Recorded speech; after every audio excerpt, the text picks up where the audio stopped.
Hello, my name is Joshua Scogin. The E stands for Eric, but it's Erik, not Eric. And I guess that's not the normal way to spell it because when I was in second grade, my teacher wrote home a note to my parents asking them to teach me how to spell my name because I was spelling it with Erik. And And so anyway, when my parents called back and said no, I was right, I felt pretty good for a little second grader. But anyway, this is our DVD, and that was Jeff going bo bo and Keller going bah. And let me explain what's going on right now. First of all, if you're hearing this audio commentary, then you know that I have succeeded in doing it because I'm just kind of winging it and hoping that it works. Today's date is September 6th. It is a Monday. It's actually Labor Day or whatever day that day is. It's about 6 p.m. and I'm sitting in front of my computer, and every time I say something, I hear the exact same thing that I say about a half a second later, so it's a little awkward, but that's okay. I just pretty much figured out that I could probably do this little audio commentary, so I'm just going to kind of wing it and see what shakes loose and hope that somebody out there listens to it and maybe gets some insight. I know that I listen to most commentaries because that sort of thing interests me, but I feel like we are few and far between, mainly because it takes a pretty... I don't want to say that, but yeah, I just don't know of many people that would sit through a whole commentary. Anyway, this is a tour that we did from 6/11 to 7/11. Wait, January, February, March, April, May, June. Yes, that's right. And, anyway, I've had about a boatload of problems. There's me. Doing this little didgeridoo because, well, for example, my computer never had any kind of viruses whatsoever, any kind of pop-up windows or anything, because I never get on the internet unless I'm just checking my email. And anyway, Bradley Hathaway stayed about a week over at our house. He's the poet that's on tour with us. He stayed about a week at our house, and he likes to search and surf the web and, does pretty losery things like that. And so I had all these viruses popping up and all these pop-ups popping up and all this jazz coming up on my computer, which scared me because I thought that our DVD would be screwed up royally, and it is causing me problems. But thank God, Josh Beiser, our bassist, is a walking computer, and he speaks in HTML, so therefore he knows, and he fixed it. Anyway, that's one thing that kind of went weird. Another thing is, I talked to Solid State about doing this DVD, and they said it'd be a good idea, but I was talking to them about doing the DVD, and I didn't have all I had was the editing program. Basically, when you have a certain amount of materials, you can edit stuff, but you can't. You got to have another program that actually makes the actual DVD. And I didn't have that. And I didn't know this at the time, but I went to finish the DVD, and I didn't have enough hard drive on my memory or on my computer.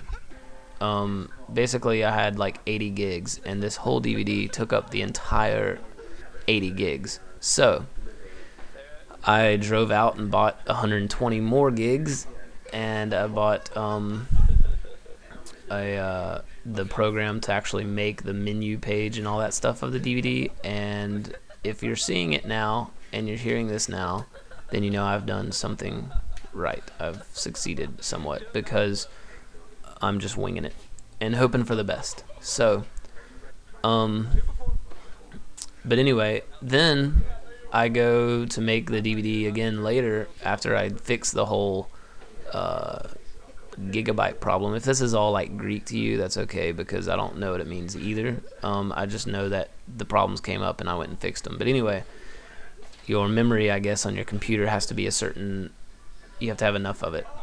And I didn't. So I went out and got more gigs for my computer, and then when I came back, it said some other jazz on why it's not working. And so I get my walking computer, Josh Bizer over here, and he does some thing on MS-DOS thing that does something about FAT32 and NTFS. I don't even know what he's doing. And anyway, he made it work. So among many, many other problems, that is some that we have. But overall, I think it will work. I think we'll get it out in time. And oh yeah, so DVD's obviously not released yet. I'm sitting here in my office of my house, just doing this, hoping that it works. I'm watching Keller steam his hair in reverse. My little Chihuahua Audrey Hepburn is running around, so if she barks, that's what that is. And actually, I'm babysitting the other dog, and her name's Emma. And anyway, so on to the DVD. I'm sitting here, and everything I say gets looped back. So if I start sounding kind of weird, I'm hearing what I'm saying a little bit later than when I actually say it. So if I start talking weird, that's fine. But anyway, just letting you know, I'm not crazy. There's me, and a lot of people don't get this, I don't think, but it started out, this is Cornerstone, North Carolina, and it started out as Daniel Davison was trying to kick a football off of this pole, and he wasn't getting very far. So then a few of other people try it, and finally somebody can kick it very, very far, as you're about to see here. Right there. So then me and Scotty start moving the chairs further and further back until he gets it, and then eventually we come up with the idea, like, to see how many games we could possibly fit into one play. And right there, so we have frisbee, we have football, we have baseball, we have wrestling, you name it. And right there, I say something about 30 sports, and Jake goes, "I need some small ball so we can play golf." And so anyway, it's a little boring, I guess, but I wanted everybody to see it as it unfolded. And there's Taco. I love that.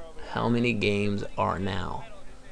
That's every day for us Chariot members. We get to experience that gloriness every single day. So anyway, here's Scotty explaining it. And again, I know that's kind of dead time. Oh, close up. I know it's kind of dead time, but for those who care, I really wanted them to understand, that how it forms together. Life is completely winged, and that's all we do. And a lot of times, especially when the Norma Jean crowd gets with the Chariot crowd, and that's my dog.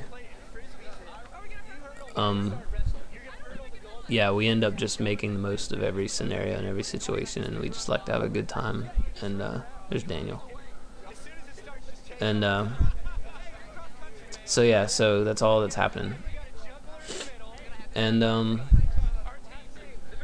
we named it the Barracudas, naturally. I mean, what else would you name a huge team like that? And here's the play. The wrestling back there, which you can't really see, and then the relay, and then the football, and then the baseball, and then all this jazz. Oh yeah, right here, Daniel almost gets hit with the football, and I wanted to make that clear. Right there. That's funny. Like, that is a funny thing that's happening. He is jumping and ducking at the same exact time. Look at that. That is skills right there. And so I wanted to make sure that was evident what was happening, because it happens so fast you sometimes don't see the football. And then we all scream, ah. Anyway, this play happened like 4 or 5 different times. The goal was to get the kick through the field goal, but that never happened. But for the sake of the video, I ended up just showing one good play. And there's Casey McBride, my hero. Orange slices. Yes. Company that Comfort the Grave. Our CD, today actually we went to Matt Goldman's studio and we picked up all of our equipment from the studio because we actually finished recording today. And our CD will be out November 16th, and again, today's date is whatever I said, September 6th. So hopefully kids will own it. Hopefully they will like it because I really like it. But anyway, yeah, so our CD will be done. I mean, our CD is done, and it will be out November 16th. Yeah, I probably just repeated that. But anyway, there's Taco flipping in the crowd. This show is actually kind of funny. I actually hate it. Absolutely hate it when bands only show Cornerstone performances. It's almost like, hey, look, we have 2,000 people staring at us. As if that happens every night. I was very, very big into, hey, let's just show actual shows, real shows where, where we have 40 kids and we're still performing the same. But truth is, this was during the daylight and Cornerstone, Illinois was during the daylight. So those are the only shows that you can see. Every other show was way too dark, and it couldn't be salvaged. I hate the fact that the only couple of shows we really have are the Cornerstones, because that is not our normal crowd. That's fake. But I mean, you couldn't just be watching black screen the whole time and expect to enjoy it. So I did that. Anyway, I leap off the speakers here, and I didn't. It's just something I kind of did. I pause it so that you don't really get the full effect, mainly because I wanted this song there, and I didn't want this song. I didn't want the song to be on this DVD just because of the fact that I leaped off a 13-foot, however high that is, speaker. That wasn't the reason I put that song on there. The reason I put the song on there was because I thought it was pretty good. So anyway, that's why it says everything has a reason. I didn't just do it. This is Taco talking Spanish, which is how he talks to his mother and his father, his papa and his mama. He had a very, very bad stomach ache, and he had to go get like Pepto-Bismol and stuff, and so that's what he's explaining right now. And you'll hear me say no mas, no mas. At some point in there, he goes no mas, meaning it doesn't hurt no more, I think. But anyway, and then this is a big this is a hill that we found, and we just started rolling down it.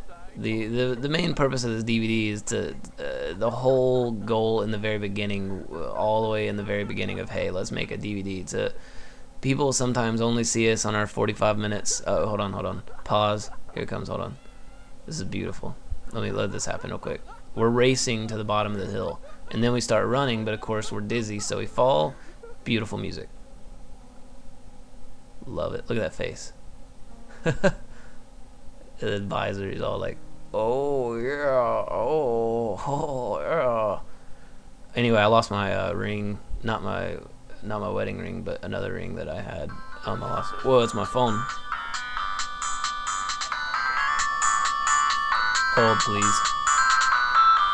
Check. Okay, sorry, that was my wife. Hold on a second. Watch me right here. This is funny. Watch me. I'm just standing there. Anyway, that was my wife who called. She is currently on a cruise. Her mom and some sisters went on a cruise, and I don't know if you'll remember, but this is during Hurricane whatever. That was like the size of Texas. That was supposed to like wipe out Florida. So since they're on a cruise, they were supposed to get home yesterday, but they couldn't port because of the hurricane, so they're in today, blah, blah, blah. So now she was just calling me, telling me they won't be here till tomorrow. Anyway, I don't know where we were, so we're just going to start fresh and new. We got a bucket and we started jumping in it, and it didn't work quite like we'd hoped. We thought we'd just slide all the way down, but instead we just toppled. These these of us going in reverse is just hilarious. I think I've always, even as a little kid, just loved when things went reverse. It's just funny. And then Keller's about to fall. There he goes. I love things reversed, and so I did a lot of things in reverse. I'm looking to do an entire movie in reverse coming up sometime in my life.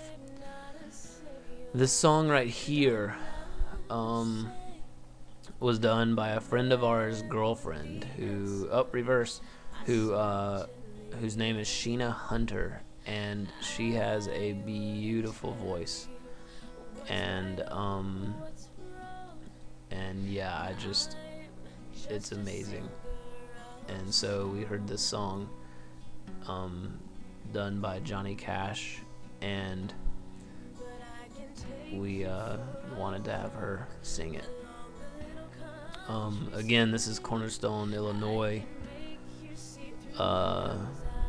The main reason I use this is because the song needs. It's just beautiful. There's Taco and me. I don't like using footage from Cornerstones, but as for me and as for every band, I would imagine it's so humbling when you see any amount of kids standing look at that kid's face, that's funny. I would imagine, I mean, for us it's a big time, it's so humbling. It's unrealistic, it's not realistic to have kids watching our show. This is my favorite shot in the whole DVD right there. That's my old guitar I used to play. And then I sold it to Keller. But anyway, yeah, and so this song is supposed to kind of make that real. The whole humbling, it makes me grateful, and it makes me very thankful to God and the Lord Jesus Christ. The fact that that there's anybody there, much less that amount of kids. Look at that guy, yeah! He's like, yeah! Love it. Oh, I love it. And this little tour pass I made. But so that I made those so that on the back you have the date, so that when kids ask where you're going tomorrow, you don't have to be like, oh, I don't know where we're going tomorrow. But anyway, back to the thing. Yeah, it's so humbling as a person to be on stage and to look out and see anybody there, because of the friendships you develop, or because of the fact that they just genuinely like your music. I hope both are true. And so this song is supposed to kind of it supports that emotion greatly, humility, and it's kind of a hey, thanks kind of montage, plus kind of gives you a break from the documenting. So this is what you do mostly on tour. Stuck in traffic. Listen to Taco right here. This is pretty funny. Oh! Let's go without shoes. Oh! But yeah, you get stuck in traffic all the time. So you could just get upset about it, or you could put on your shoes and start running. We figured it's funnier to start running, so they started running. It was, the funny part was, though, I decided to go around the traffic myself and didn't pick them up. But yeah, it's a lot. I mean, you're gonna get stuck in traffic on tour. It happens. You try to plan around it, big cities and stuff, but usually you can't. So you just kind of make the most of every opportunity. And in that case, they decided to run, arms wide open. That's Bizer, and there's Bradley, succeeding. I'm a hardcore. Wait.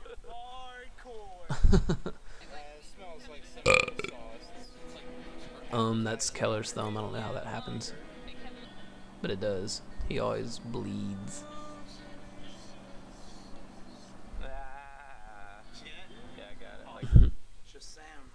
This is in Philadelphia. Me Without You was actually recording at the time, so we didn't get to hang out with them, but a lot of their friends and stuff were there, and they let us stay with them, so that was a good time. Yeah, we backed into a guy in Wendy's, and it cost a lot of money. Anyway, this is Maurice. Love it. And then Keller busts out a window with his foot. And that right there is exactly how it is on the camera. She said that April's videoing, and she said that the moment she just started freaking out and hitting record over and over again. So you kind of hear it, but you don't really see it.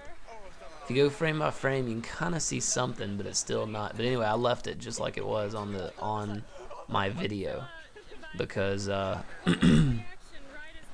because it's one of those things that, I mean, I could have cleaned it up, edited it pretty well, but that's the most that we had of it. So, and again, hey, let's get mad. Let's just laugh about it and say that we thought it was Al Qaeda.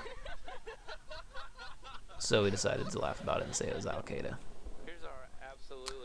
This venue right here is a place called Froggers. It's a skating rink in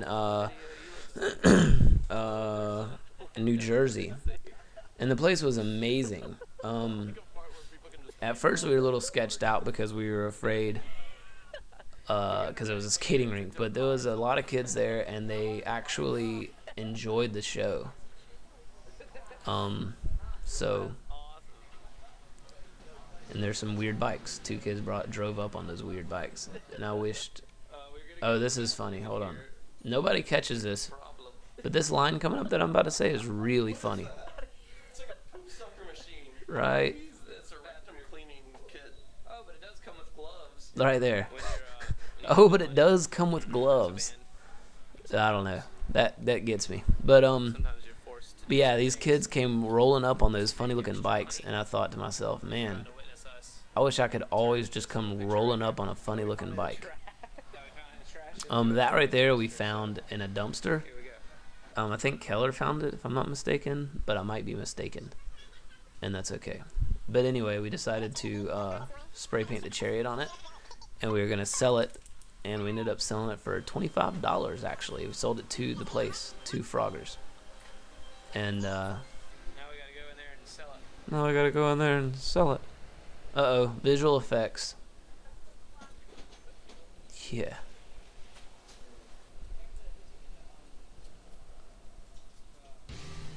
Hardcore frog. Yes, see, we show up to Froggers, and of course the first thing you think is, y'all have to have a mascot. And the guy was like, no, actually we don't have a mascot. And so we were like, you gotta have something. And so anyway, they pulled out this green suit, and they let us have it. And so we, did what any other person would do. We took the green piece of paper, and we made a smiley face from it. And then came Hardcore Frog. So this is the show that Taco jacks his leg up. I don't really know what happened. He does this like back bending move thing. Again, I don't know. We didn't see it happen, and you can't see it in this because of that speaker or whatever it is. But anyway, he drops, and I don't notice him until way later in the song. See, it's sometime right around here that's happening. And so the whole time I'm thinking, okay, do we keep going or do we stop? So anyway, Beiser lays down, and Keller decides, hey, I'll drag him out of the way. Drag. And then I have no idea that this is going on yet, but obviously Keller does, because he comes over there, taps him on the shoulder, and then walks away. And Taco's just going, oh, heck, my leg. Somewhere around here I figure out that, hey, Taco's messed up, so I don't know, what should we do? So anyway, it's the last song, and I figured, I guess we'll keep rocking out and see what happens. And then I get this idea. Hold on. Kids are going, what happened to your leg? He's like, I don't know. Look, oh, try to play. You can't play. Your leg's hurt. So I did what any singer would. I go help my friend in need. Give me that guitar. That's what I said. Anyway, I grabbed the guitar and I motioned for someone to drag him out of the way, preferably by the not hurt leg, and then I start playing. Now, I know for a fact that I'm not hitting the right chords necessarily, but I still felt like it needed to be documented that this little action took place. Even though I wrote this riff, I don't know exactly where they're landing on certain chords and stuff, so I figured it was better than just hearing feedback, so I decided to just grab the guitar and start playing, and that's what I did. There's me playing guitar. Real sloppy, but it was a good time, so who cares, you know? And again, I debated for about 4 seconds whether or not to put this video on this DVD because it is sloppy. I mean, it's a very, very, very poor performance by us, but it really happened. It was real, and I thought the documenting of it, the fact that is when he hurt his leg, needed to be there. And this part coming up, I wrote as well, and it's very, very simple, but dang if I cannot remember a single note. And so, like, I know it sounds very bad, but again, you know, you win some, you lose some, and I'm not just going to put all of the wins on the DVD. You know, how realistic would that be? I mean, some shows we nail and some shows we just don't. And this one, because of him hurting his leg and stuff, we just didn't. But we got to roller skate afterwards, so who cares, you know? There's some kids doing some stuff. Look at that.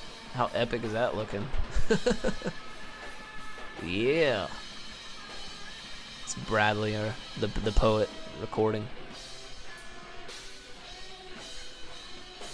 I think Bradley's headbanging while he's recording. Yeah. There, Keller almost nailed Visor, but somehow he avoided it. And there's the end of our song. Even though it reads it across the screen in a minute, we did later find out that Taco ripped some ligaments or did something. To this day, September 6th or whatever it is, yeah, September 6th, 2004, he is still walking around sore from that. And I can relate. When I was in Norma Jean still, I jumped off of a 13-foot speaker and landed on my knees, and it blew up like a little small water balloon, and I got water on the knee. And then we went to Europe, and it swole really, really big, and I continued to jump off stuff, not knowing. That's funny when Keller goes by there. And so anyway, yeah, and so sometimes it still hurts me because when you're in a band, you don't necessarily make the money. You don't make money. And so therefore, we totally didn't make enough money for Taco to go get his little surgery and go get his surgery and go get his leg fixed. And the guy said that that's the only way it's going to get healed. Otherwise, it'll probably keep screwing up. Well, same thing with my legs. I have water on the knee. It's, you know, fades away, but it comes back easily. And, you know, as far as money made on the tour, one show we got $15. $15.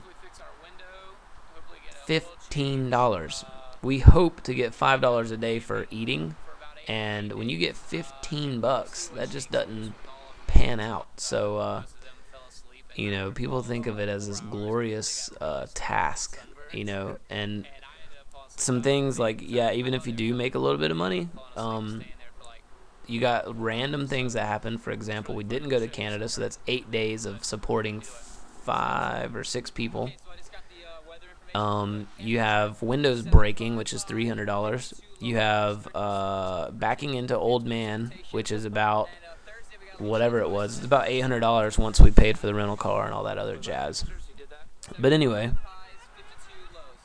you know, no sense in getting upset with it. Just go camping, you know. And that's exactly what we did.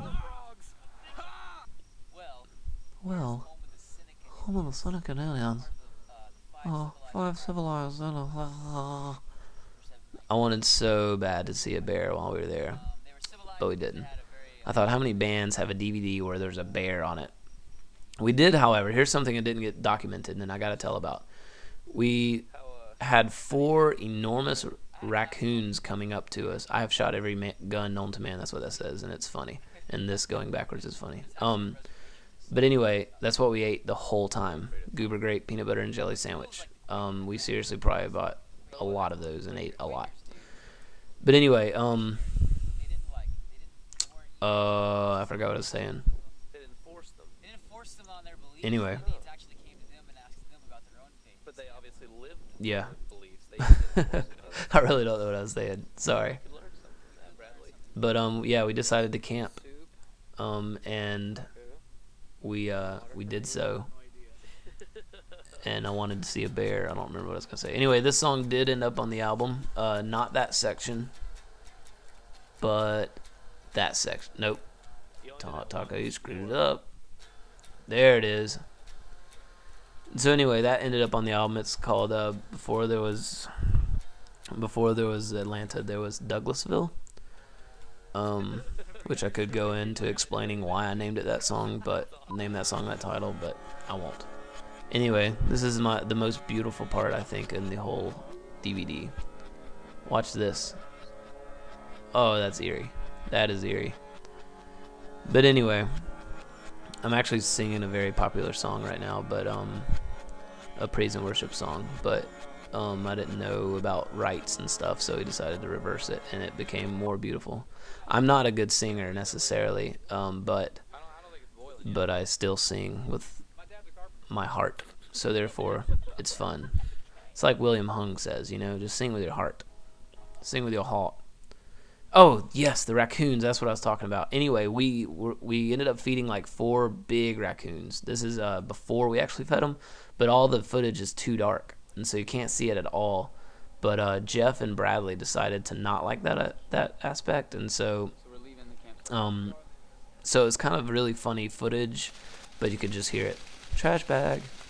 Look at us. Arg. But anyway, so we decided we fed them, and it was really funny. And one of them tried to hug Keller, but you can't see it, so it's not there. Is anybody out there? This is in like some small town of I don't know where. We were going to camp out all days, all 8 days there, but we decided, hey, we'll go close to Lake Erie and camp somewhere along there. You know, might as well see a bunch of camping resorts around America. But come to find out, all of them were worse than that place. The place we were at was definitely the best and definitely the cheapest. So our 8 days of camping turned into I think 3 days of camping, ta-da, and a bunch of staying at parking lots. This is we made a bet. We don't bet money. We just bet like you get to do that if you win. But we bet that who would get closest, played the Price is Right, who got closest to guessing the price of the window, and I guess Taco won. Okay, so this is random. We were at a Wendy's minding our own business, and these kids walk up and they literally do this. It's a band called The Sensory, and they really did do that. They were like, "Who are you?" And Taco really went, "Who are you?" And they really went, "Who are you?" and anyway, Taco got caught looking like that. But it's all good. And then they took us to a park, and they had one of those things, which in Georgia, I don't know if we have those. Maybe we do. There's a little reverse frontward fun shot. But yeah, they took us to a park, and we had fun there, and he said, "What?" Anyway, somehow these kids told us they have the second prettiest sunsets. I have no idea who judges that, first of all. Second of all, how do you know the second prettiest one if you see the second prettiest one? Third of all, if it was a lie, which I'm not saying it's a lie, but if it was a lie, I mean, why would you call it the second prettiest? It's just funny stuff. Like, I mean, that's a pretty sunset, don't get me wrong. So anyway, I filmed it. Oh, I gotta explain this. Doesn't want to do anything. That is my wife, April, speaking, and she begged me not to put it in this DVD, that little section. But I told her, I was like, hey, I gotta document it. It happened. But in all honesty, she is not that country, and she talks normal, a lot like you and I, unless you're really country. But that just kind of, I guess she was tired or something. It kind of slipped out as, I don't want to do anything. But anyway, I laughed enough to where I needed to keep it, so I did. But it does help in the documenting. Another thing is, listen, I go, it's better than unloading the whole trailer, and then instantly I click to a shot of us unloading the whole trailer. That's something. When you're creating the film and you actually make you look like a little booty, it's funny. And there's Hardcore Frog coming to save the day. We're gonna have a bunch of sections of hardcore. Hold on, I gotta point out this. Look, he's gonna fall in a second, and I'll laugh every time. And then he tries to leap over the. Yep. Okay. Anyway, we're gonna have a couple of movies about Hardcore Frog, and we still might. And back there in the back's Hardcore Turkey. Yeah. So we're gonna have a couple of movies about Hardcore Frog. We're gonna find him in the woods and have Jeff with his little Australian voice come out there and act like he found one, and have the Hardcore Frog just hardcore dance his little butt into the ground. But we ended up not doing it. But this is pretty funny, so we kept it. Hardcore Turkey is like, oh no, I've been defeated. And then right here, which a lot of people don't hear it, I go, nice booty, Hardcore Frog. And then he decided, hey, I'll swing from a tree. And then we take our trailer and we finish unstucking our van. This was literally 1 hour. On my video camera, I have the time and stuff, and so I actually measured it out, and it was an hour later. We finally get it out, and we decide to go camping. But we went to camp at this campsite actually, but there's no trees, no anything in the campground. So there's Keller doing his little jig. That's the voice I was talking about earlier, the Australian, I guess Steve Irwin voice kind of thing. But anyway, yeah, we were gonna camp out, but it was just like, dude, if we're gonna be around no trees and stuff like that, we might as well just sleep in the parking lot. Right there, Keller's trying to act like a speed bump so that those little birds will eat Fruit Loops off of them, or Apple Jacks or whatever. But come to find out, he's a real loser and Jeff's better than him, and it never worked.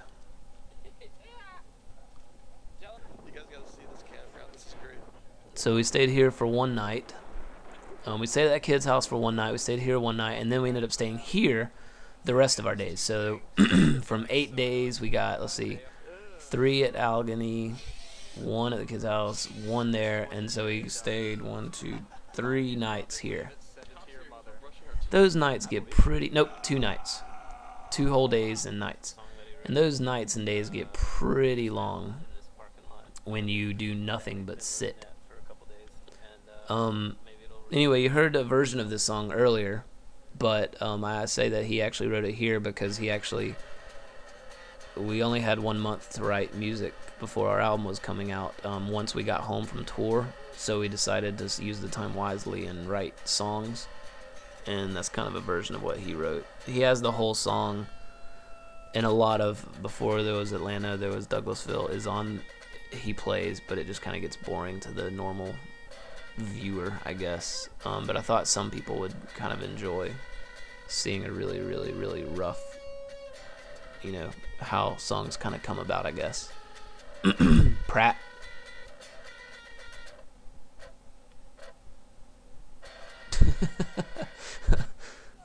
Oh, the swings. Okay, a little background story. When I was a kid, I played football. I was a jock for during the rec football days, and my brother played football. I have an older brother who is about 6 years older than I. So therefore, I'd play a game. We'd wait for about 2 games, and then his team would play a game. So anyway, all I did was played on swings. So I have about 80 billion games that we'd play on swings, including Frogger, including a bunch of games. Anyway, this game right here is one that Taco and Keller made up. It's called Bahama Breeze. You jump out of the swing and let the thing catch behind your back, boom, and then your knees will slam against the ground unless you have enough strength to pull up like that. And it's really hard, but it's really fun. And then I incorporated the look back with it. That right there is a quote from Home Alone. This is funny.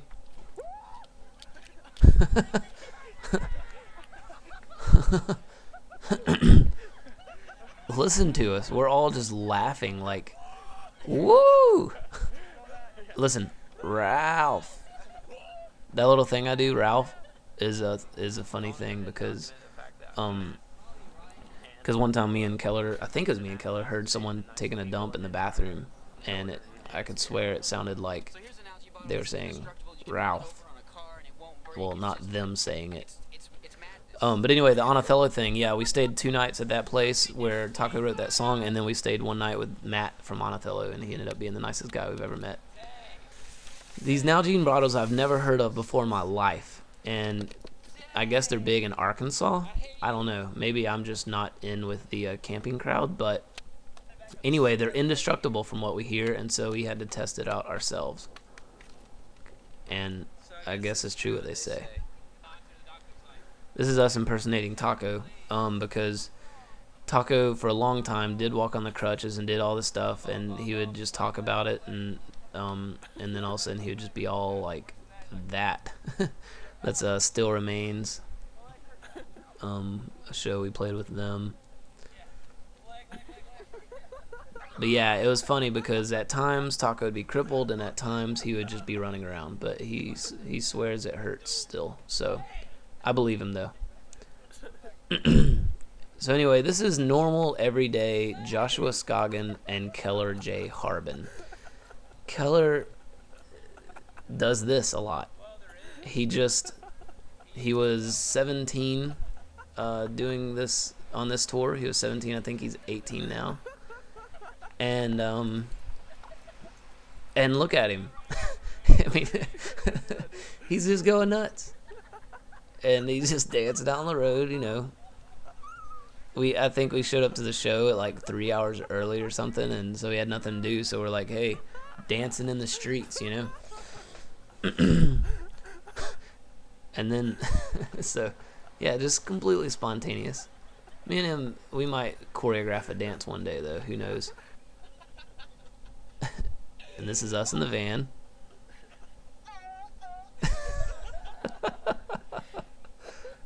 Ooh, yeah, it's really funny.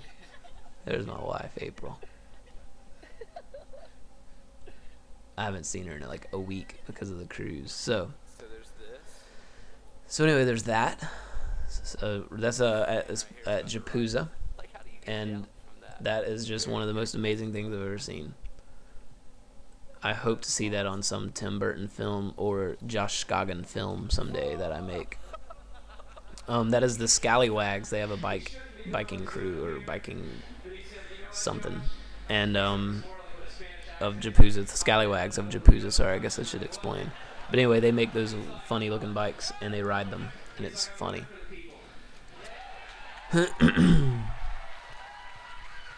That's me explaining about Taco's leg. This is still Cornerstone Illinois. And again, it's just because of lack of footage elsewhere. This is a dialogue with a question mark. We no wait. Yeah. This is probably one of our oldest songs. This is one of the first songs we ever put together as a band and as a group.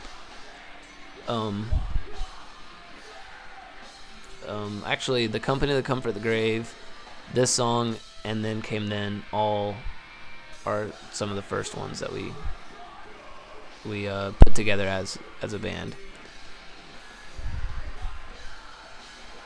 Yeah.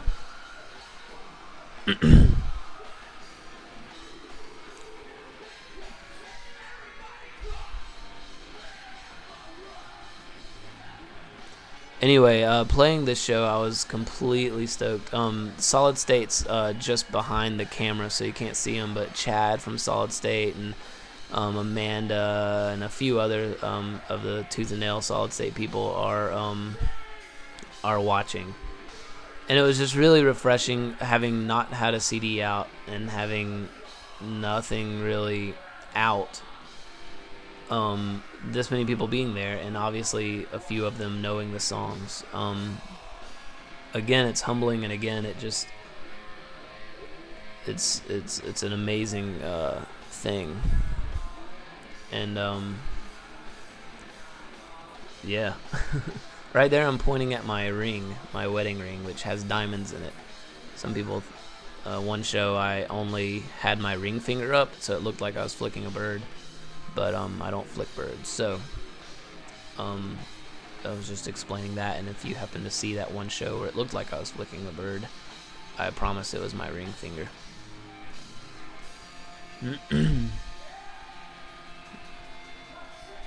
There's a Bon Jovi quote.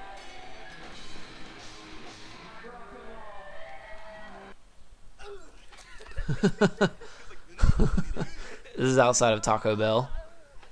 And what did I step in? And so we were getting ready to go into Taco Bell, and we just kind of all were hanging out. And then that I'm sorry, but it just doesn't get much funnier than, oh, you guys made me step in dog crap, and then have 4 or 5 piles of it laid across. That's great.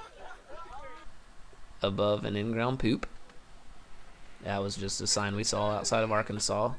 Bradley Hathaway used to own a club named The Gate, and it was right outside that we saw that. Yeah. This was really bored on the way to Louisiana, and we decided to make some tattoos. I was driving, so I didn't get any. And that whole day, some reason, I kept saying jaundice. I hope no one has jaundice, but I kept saying it all the time, and so I don't know how those things come about. They just do. Yeah, I'll just, like, that whole day, the whole, like, week, I said jaundice a lot. And some other things that I've said a lot is, like, juice. I'll just randomly say juice, and, like the juice is loose, and, like, juicy fruit and stuff like that. Oh, somebody in the world should get this tattoo right here. Just an octopus. Hold on, right here. Oh, he sneezed all over me. An octopus with a heart that says octopi are lovers. Why is that not on more people? I'll never know. There's Bradley's, yay. And Jeff's. Showing off his muscle. Yeah, you have a big muscle. Oh, cool. I'm a drummer with a big muscle. This is some friends of ours from Louisiana. We pretty much, we've played Louisiana a couple of times and developed some friendships, and this girl is one of our good friends, and she had a great time just embarrassing Bizer. I mean, look at the kid. He doesn't even know what's going on. He's just...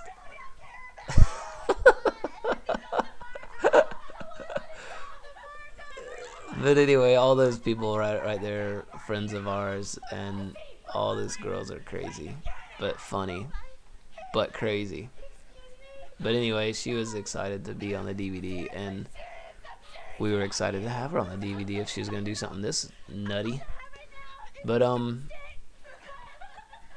yeah, this was completely spontaneous. I actually didn't see any of this. I didn't see it until the video. I was inside some room, I think, having a drum competition, or what were we doing? We were doing something. I think we were throwing this rubber ball at each other, like pegging each other in the head or something. But anyway, yeah. Sometimes when I smile, it lights up the whole room. That's a funny line. I don't care who you are, that's funny. I really do like him a whole lot.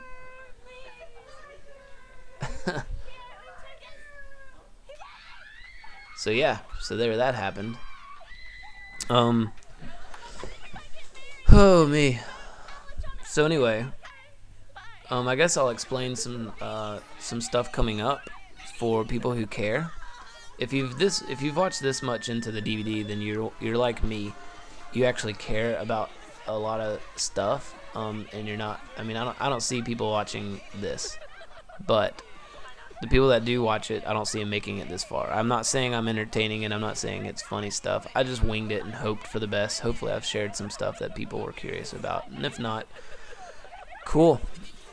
But anyway, yeah, we have our CD will be out November 16th, and so as of now, we're just kind of all sitting around wondering.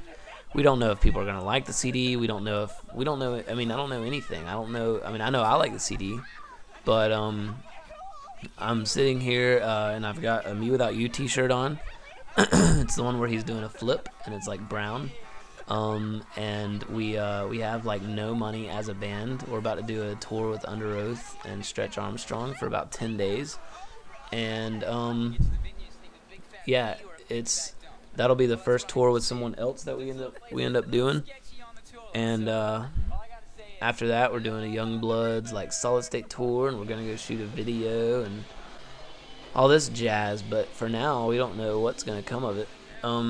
This is a place in Gadsden, Alabama, and the toilets did that a lot. Anyway, I guess that's really all. And it overflowed, and he ran out, and he got scared. But it's a common thing there. But I think the club closed down now. But anyway, this song you can hear on Solid State 5. It'll be a little cleaner, not much. But yeah, this is at that same venue. But see, even this, see how that it's kind of a weird effect? That's because it was way too dark, and I had to do a bunch of effects to get it. To where you could even see it.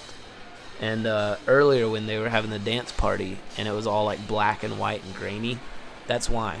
Because it was way too dark, and I had to like go in and post and mix it all to just be to where you can even see it. And so that's what I mean by we had to do what we had to do as far as the Seastone, Illinois, all the Cornerstone footage. A lot of people that hear the fact that I say swing wide, sweet chariot, they think, wait a minute. What makes you think you can go out there and say your own band name in your own song? And it's more or less, it has to do with the song. It does apply to the song, but it's more or less funny. I mean, I figure if Justin Timberlake can do it, then so can I, you know? But it's just something that I'm very big, and I don't like, I don't care when other people do it, but I don't like when my own songs have the title as a lyric. So if a song's called "Hey Man, Here I Come Over There," I don't want a lyric "Hey Man, Here I Come Over There." And that's a big rule with me. I figure, hey, might as well. It's all I just don't like it for me.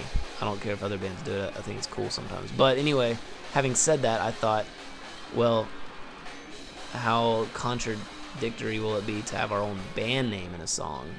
and pretty funny. So I did, just to kind of spite myself, I guess, a little bit, to kind of, never have a rule that I don't know. It's just something we thought was funny, and so we did it. This ending, if you've ever seen Starsky and Hutch, they end much like this, and I thought it was funny. We end, watch Jeff right here. But anyway, we end with the laughing because I didn't want people to think that we really thought it was cool. Like, I was afraid there would be somebody out there that wouldn't know the humor. Anyway, this is a little trailer for our CD coming out. Everything is alive, everything is breathing, nothing is dead, and nothing is bleeding. I made it basically in hopes that it would speak volumes to people. And at the time we didn't. Now we are done with our CD, but at the time we didn't have anything we could use from our CD, so I wasn't able to, I wasn't able to do it.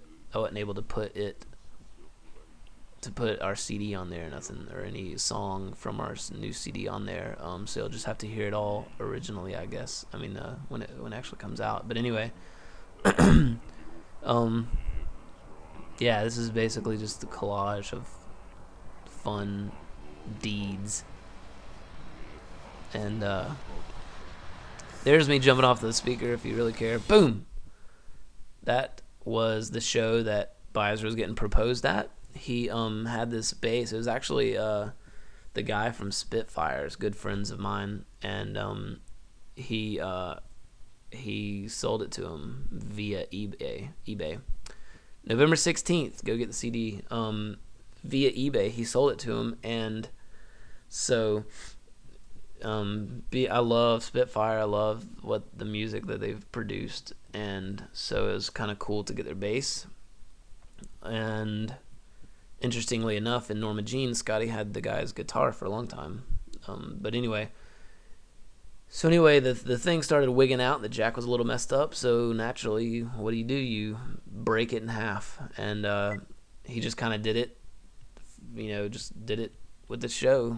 Didn't really think much about it. And next thing you know, he's like, man, I really wish I wouldn't have done that. Because we don't have money to be buying new basses. And all the guitars and stuff that break, that comes out of our pocket. And this is my first real legit DVD that I've planned to sell, and so hopefully you've enjoyed it. Anyway, hopefully we'll see each other again sometime, and that's it. This is Josh Scogin signing off.